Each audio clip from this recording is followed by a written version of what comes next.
What is up, guys? Welcome back to the channel. It's your boy, the God Gamer himself, Harriet, and it's Friday. And you know what that means? It's now time for our bold review dito sa Fridays with BMX only on Harriet. And today we are taking a look at Maalikaya. So this is the latest BMX movie release. It is starring Jen Rosa, uh, Alia Raimundo, Karen Lopez in a I think it was on a cameo role.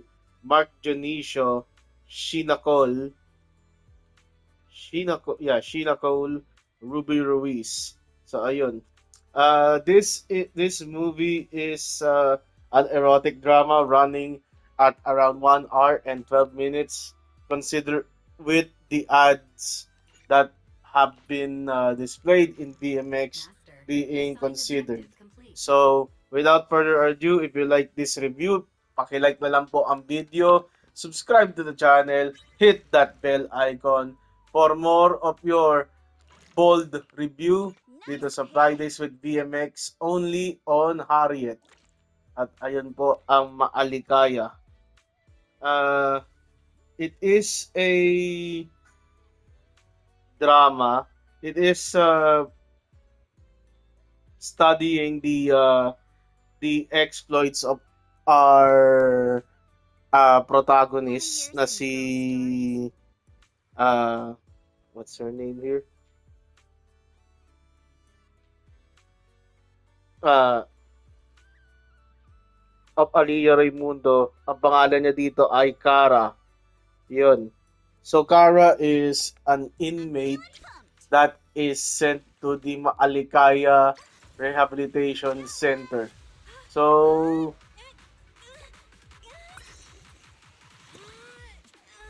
pagdating sa pagdating sa Maalikaya, may nakuha akong Black Tornado. Wow. Ayun.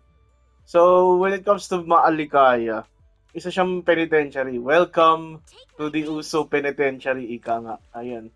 So, ang isa sa mga gusto ko dito sa pelikula ng Viva Max na to na nilabas is it has a soul. Okay? What do I mean na meron siyang soul? It's not your typical cash grab segs movie. It has a definite story about redemption, about your past haunting you. So, the character of Kara is very complicated. She is sealed at a young age dito sa penitentiary. She meets Laila and Bugs.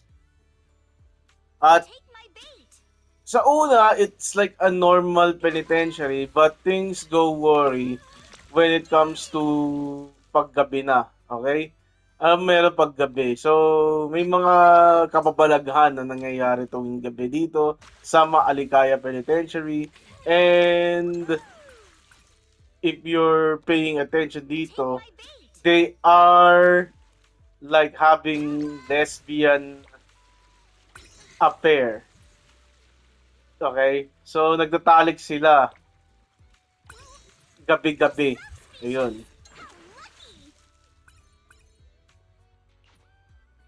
At ito ay napansin ni Kara. Okay?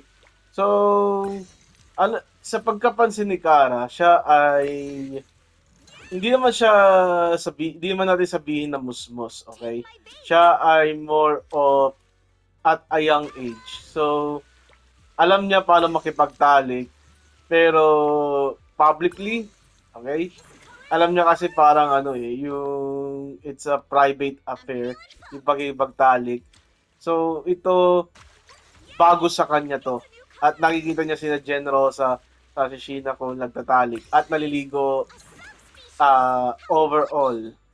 So, pag nakikiligo si Sheena Cole sa kasi Generosa, si Laila saka si Bugs, iniyaya nila sumama itong si Kara.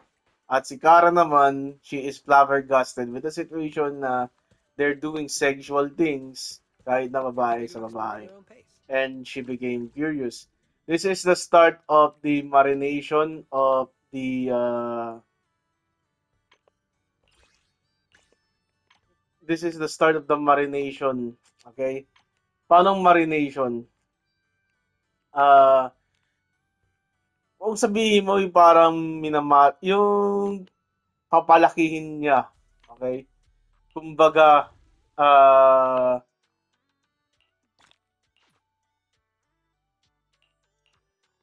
kumbaga, ang next big thing, next big talent dito sa Maalikaya ay itong si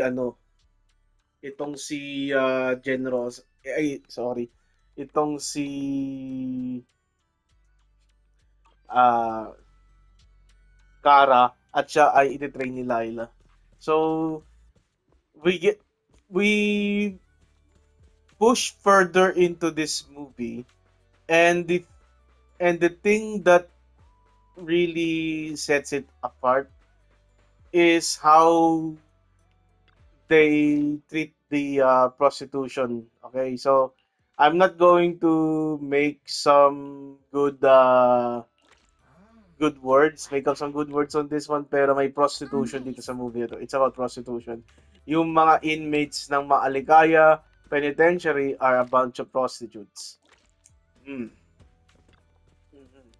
So, kumbaga, pag gabi, nilalabas sila ng warden para maging panandaliang aliw. Okay?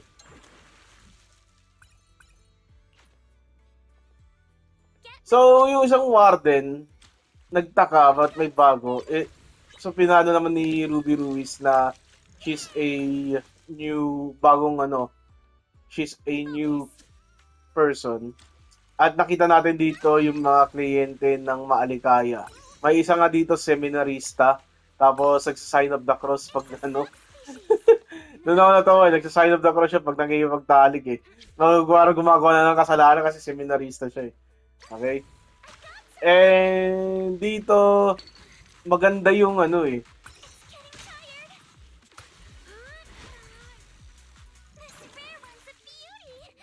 Wow. Maganda yung dating eh. Diba? Na hindi lang sila basta You can tell there are some good details, attention to details sa binigay dito. Kasi,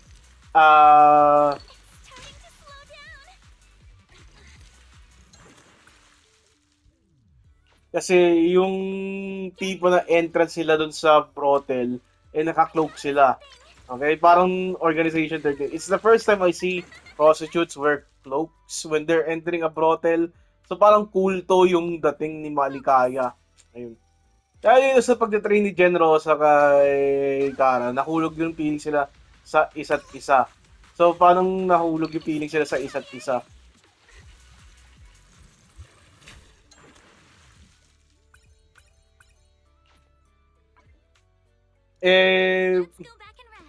When it comes to being together naman kasi,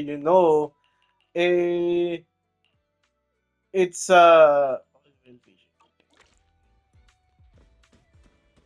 it's a nice it's a nice thing to have, okay? Para magkaroon, it's a nice situation to be with kung ikaw ay makikipagrelasyon kasi naging close mo yung tao eh. And to the point that they fell in love with each other. So there are some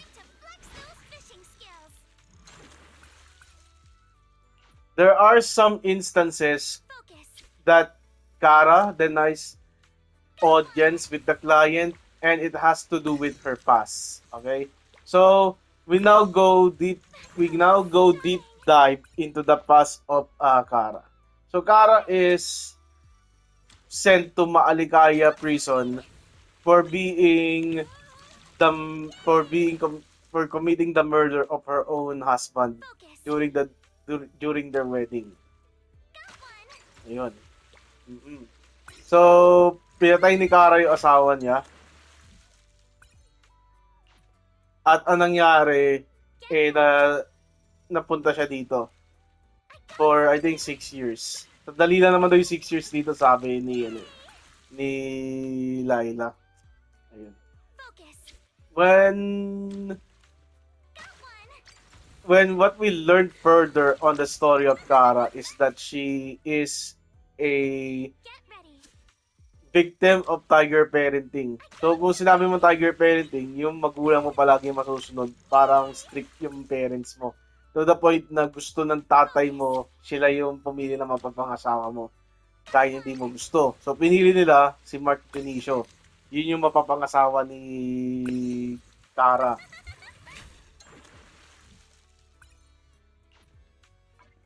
So,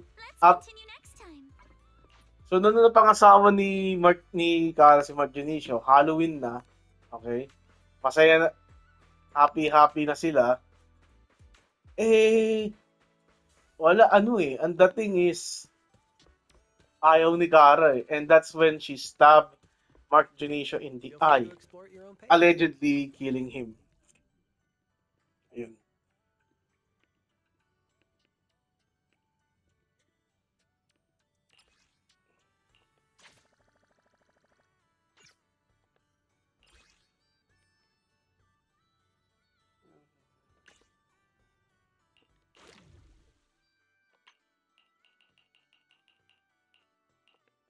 Wala pa ako ito. Okay. So, allegedly killing him in the process. We'll see about that. Ayun. So, yung scene dito is medyo choppy. It's like blurred out memory. It's brilliantly executed para sa akin. It's like a hazy memory na gusto ng kalimutan ni Kara. Then, another session of with the brothel. Si Kara, papunta na. And then, ang nangyari is, ang isa sa client niya, biglang si Mark Benicio, yung kanyang dating asawa. At siya ay ginahasa. Pero si Kara, pumalag, lumaban, napatay niya si Mark Benicio. At ang dating dito, is pretty much nasentensyahan si Kara to be out of the penitentiary, but napunta ata siya sa Bartolina, but in the end, justice has been served correctly. Ayun. And na siya,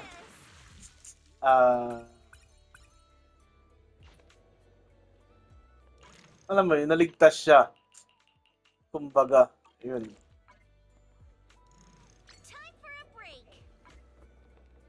Paano naligtas? And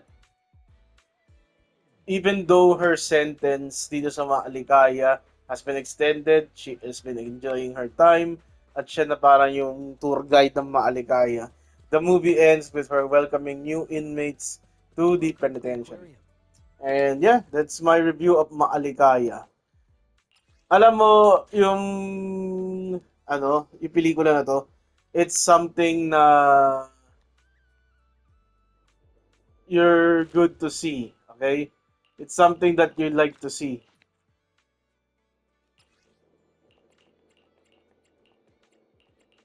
Paano it's something you would like to see? Well, in terms of being a good movie, para sa akin it's actually big. Hindi na siya yung one and done na BMX movie na nangangaliwa, ganito, ganyan. No, we have a story of an inmate that wants to change. Okay? So, yung inmate na to is really want to make things right. Okay? Gusto niya maging isang karapat-dapat na ganap na tao na nagbagong buhay. Okay? But her past is haunting her. Ang ayoko lang dito is yung plot twist na buhay pa rin yung asawa ni Kara, yung kalbo. Pero it is what it is para na oh, well pero ganun naman talaga. Well, ganun talaga, iba. You know, it's something na destined to happen for me, for us. Oh, I mean for this movie. Madrama eh, no? Ayun. And quite frankly, this movie is really not that cliche of a BMX. Okay, sinabi ko na may kwento, may dating, and I think it emphasizes yung storytelling na kaya ni Jen Rosa sa ni Alia Raimundo. Alia Raimundo is next best thing. Yeah, that's my review of Maalikaya. Join me on July 28th as the Guerrero Trilogy is finally on YouTube kasi ilalabas na yung Guerrero 3 sa July 27. So I'm gonna marathon that and I'm gonna go for a full review to be released on July 28th. And then July 29, my birthday, I will be reviewing Tusok Tusok. So balik tayo sa dating Viva Max. Ayan. This is your boy, God Gamer Harriet, telling you goodbye and good night. Bye.